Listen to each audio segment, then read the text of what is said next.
ನಮಸ್ಕಾರ ಎಲ್ಲ ವೀಕ್ಷಕರಿಗೆ ಕೃಷಿ ಯೋಗಿ ಚಾನಲಿಂದ ಸ್ವಾಗತ.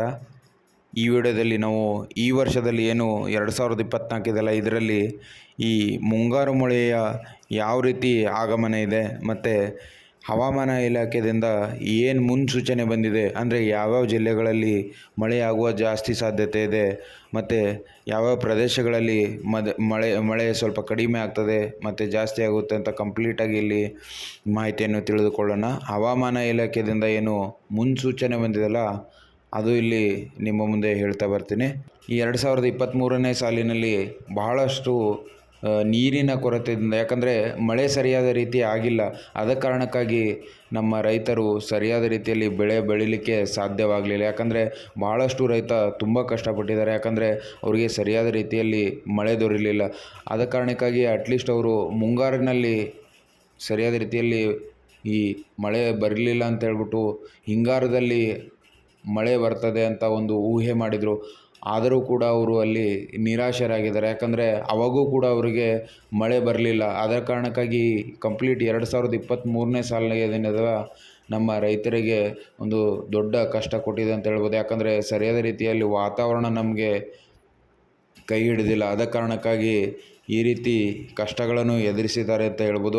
ಈಗ ಸದ್ಯದ ಪರಿಸ್ಥಿತಿಯಲ್ಲಿ ನಮ್ಮ ಕರ್ನಾಟಕದಲ್ಲಿ ಎಷ್ಟೋ ನದಿಗಳಲ್ಲಿ ಮತ್ತು ಎಷ್ಟೋ ಕೆರೆಗಳಲ್ಲೂ ಕೂಡ ಇಲ್ಲಿ ಮತ್ತು ಬಾವಿಗಳಲ್ಲಿ ನೀರಿನ ಒಂದು ಕೊರತೆ ಕಾಣ್ತಾ ಇದೆ ಪ್ರೆಸೆಂಟ್ಲಿ.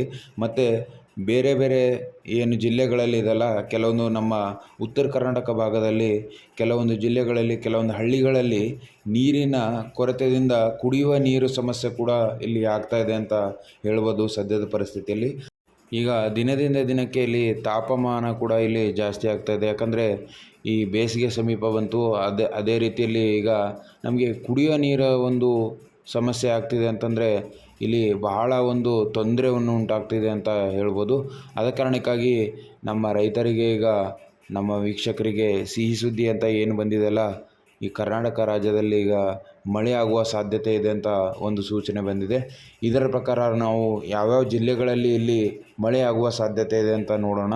ಕರ್ನಾಟಕ ರಾಜ್ಯದಲ್ಲಿ ಕಳೆದ 2-3 ದಿನಗಳಿಂದ ಈ ಶೀತಗಾಳಿ ಬೀಸುತ್ತಿದೆ.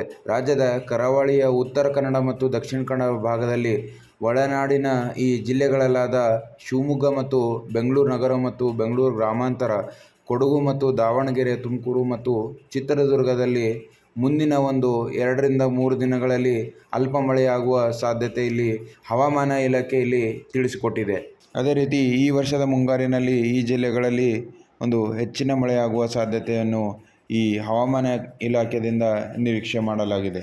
ಆದರೆ ಈ ಬಳ್ಳಾರಿ ಮತ್ತು ಗದಗ, ಕೊಪ್ಪಳ, ಯಾದಗಿರಿ, ರಾಮನಗರ, ಶಿವಮೊಗ್ಗ, ಉತ್ತರ ಕನ್ನಡ, ಕಲಬುರಗಿ, ದಕ್ಷಿಣ ಕನ್ನಡ, ಹಾವೇರಿ, ಉಡುಪಿ, ಬಾಗಲಕೋಟೆ, ಧಾರವಾಡ, ಬೆಳಗಾವಿ, ಬೀದರು, ರಾಯಚೂರು, ಹಾಸನ, ವಿಜಯಪುರ, ಚಿಕ್ಕಬಳ್ಳಾಪುರ, ಬೆಂಗಳೂರು ನಗರ, ಮಂಡ್ಯ, ಕೋಲಾರ, ಚಾಮರಾಜನಗರ, ಚಿಕ್ಕಮಗಳೂರು, ಮೈಸೂರು, ವಿಜಯನಗರ ಈ ಜಿಲ್ಲೆಗಳಲ್ಲಿ ಈ ಮುಂಬರುವ ದಿನಗಳಲ್ಲಿ ಸ್ವಲ್ಪ ಇಲ್ಲಿ ಒಣಗಾಳಿ ಇದೆ ಅಂತ ಒಂದು ನಿರೀಕ್ಷೆ ಮಾಡಲಾಗಿದೆ.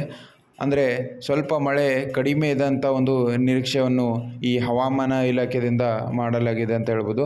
ಆದರೆ ಈ ವರ್ಷದ ಒಂದು ಮುಂಗಾರದಲ್ಲಿ ಈ ಜಿಲ್ಲೆಗಳಲ್ಲೂ ಕೂಡ ಇಲ್ಲಿ ಮಳೆ ಒಂದು ಚೆನ್ನಾಗೇ ಆಗ್ತದೆ ಅಂತ ಒಂದು ನಿರೀಕ್ಷೆಯನ್ನು ಈ ಹವಾಮಾನ ಇಲಾಖೆಯಿಂದ ಕೊಡಲಾಗಿದೆ. ಅದಕ್ಕಾಗಿ ನಮ್ಮ ರೈತ ಬಾಂಧವರಿಗೆ ಒಂದು ಕಿವಿ ಮಾತು ಏನಂತಂದರೆ, ಈ ಬೇಸಿಗೆಯಲ್ಲಿ ಸ್ವಲ್ಪ ಭೂಮಿಗೆ ಚೆನ್ನಾಗಿ ಬಿಸಿಲಿಗೆ ಕಾಯ್ದಿಡಿಸು. ಅಂದರೆ ಯಾವುದೇ ರೀತಿ ಈ ರೋಗ ಮತ್ತು ಕೀಟಗಳ ಒಂದು ಏನು ಮೊಟ್ಟೆಗಳನ್ನು ಇರ್ತಾವಲ್ಲ ಭೂಮಿಯಲ್ಲಿ, ಅದನ್ನು ಕೂಡ ಇಲ್ಲಿ ನಾಶವಾಗ್ತವೆ. ಅಂದರೆ ಭೂಮಿಗೆ ಚೆನ್ನಾಗಿ ರೆಡಿ ಮಾಡಿಕೊಂಡು ಅದರ ಫಲವತ್ತತೆ ಜಾಸ್ತಿ ಮಾಡಿಕೊಂಡು ಈ ಬರುವ ಮುಂಗಾರದಲ್ಲಿ ಒಂದು ಒಳ್ಳೆಯ ಬೆಳೆಗಳನ್ನು ತೆಗೆದು ಹೆಚ್ಚಿನ ಆದಾಯವನ್ನು ಪಡಿಬೇಕೆಂದು ಹೇಳುತ್ತಾ, ಈ ನಮ್ಮ ಕೃಷಿ ಯೋಗಿ ಚಾನಲ್ಗೆ ಯಾರು ಸಬ್ಸ್ಕ್ರೈಬ್ ಮಾಡ್ಕೊಂಡಿಲ್ಲ, ದಯವಿಟ್ಟು ಸಬ್ಸ್ಕ್ರೈಬ್ ಮಾಡ್ಕೊಳ್ಳಿ.